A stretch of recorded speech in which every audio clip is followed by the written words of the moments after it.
Et on en vient à la tournée d'Anthony Blinken en Afrique. Le chef de la diplomatie américaine s'est rendu en République démocratique du Congo.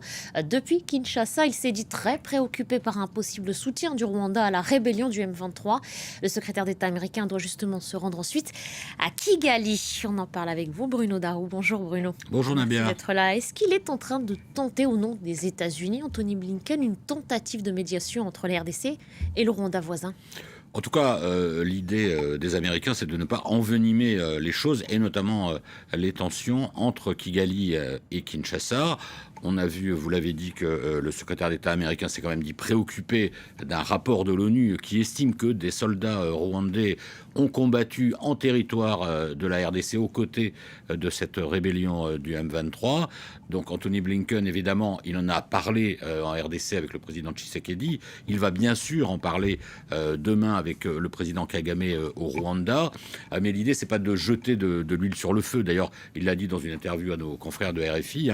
En gros, l'idée, c'est de faire en sorte d'être utile pour ramener la paix là où il y a des conflits et éviter des conflits là où il y a la paix, pour reprendre à peu près les termes qu'il a utilisés. Donc, il n'est pas naïf, évidemment, Anthony Blinken. Il a vu le rapport de l'ONU. Il va en parler avec Paul Kagame. Il va peut-être faire une pression amicale pour essayer de dire il faut essayer d'arranger les choses. Qu'est-ce qu'ils vont obtenir concrètement, les Américains? Ça, c'est pas encore écrit parce que les Rwandais, les autorités rwandaises démentent, elles, ce soutien actif à cette rébellion du M23 qui, il faut rappeler, est à dominante Tutsi et qui a repris les armes dans l'est de la RDC, dans la région du Nord Kivu, en estimant que les forces congolaises ne respectaient pas les termes de l'accord de cessez-le-feu.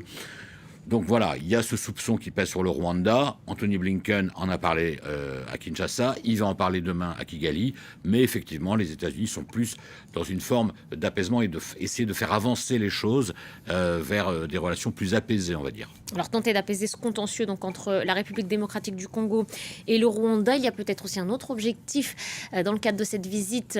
Bruno, Sergueï Lavrov s'est rendu en Afrique. Il a d'ailleurs entamé une tournée à travers le continent il y a quelques semaines. Emmanuel Macron aussi. Est-ce que finalement le continent est un terrain de lutte d'influence entre différentes puissances? Est-ce qu'il faut absolument occuper l'espace là-bas?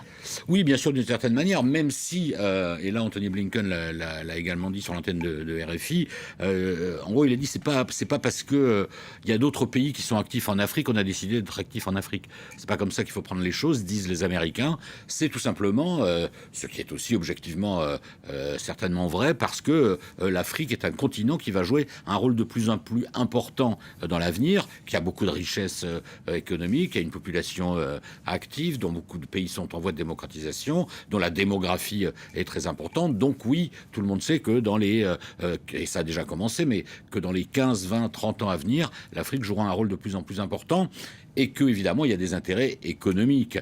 Ça, les uns et les autres ne le disent pas ouvertement, mais bien sûr que ça joue. Donc, Les sols notamment qui les regorgent sols notamment, voilà, de minerais, de richesses pétrolières, gazières. Donc, c'est parce que, en fait, l'Afrique est effectivement un continent très attractif que les grands de ce monde se jettent dessus, si vous me passez l'expression, mais en tout cas se mettent en position d'être dans la meilleure des situations pour leur propre intérêt aussi. Donc il y avait les Chinois. Jusqu'à présent, la compétition, c'était plutôt entre les États-Unis et la Chine sur un plan économique. Là, maintenant, il y a cet activisme russe, mais qui se joue plutôt sur le domaine diplomatique et militaire avec le fameux groupe Wagner. Et puis, il y a les anciennes puissances coloniales.